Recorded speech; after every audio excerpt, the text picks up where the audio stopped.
Isra'ila da Iran sun ci gaba da kai wa juna hari a yau Asabar bayan da mahukuntan Tehran suka cilla makamai masu linzami da dama Tel Aviv cikin daren Juma'a a matsayin martani kan mummunan hare-hare wato da Isra'ila ta kai cibiyoyin nukiliya da wasu wurare da suka hallaka manyan sojojinta da masana ayyukan nukiliyar ta 6.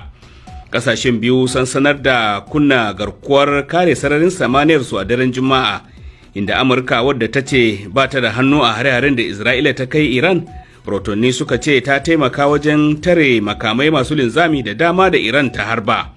Rotonni na cewa Isra'ila ta faɗaɗa hare-harenta zuwa wasu biranen Iran ciki har da filin jiragen saman Zanjan,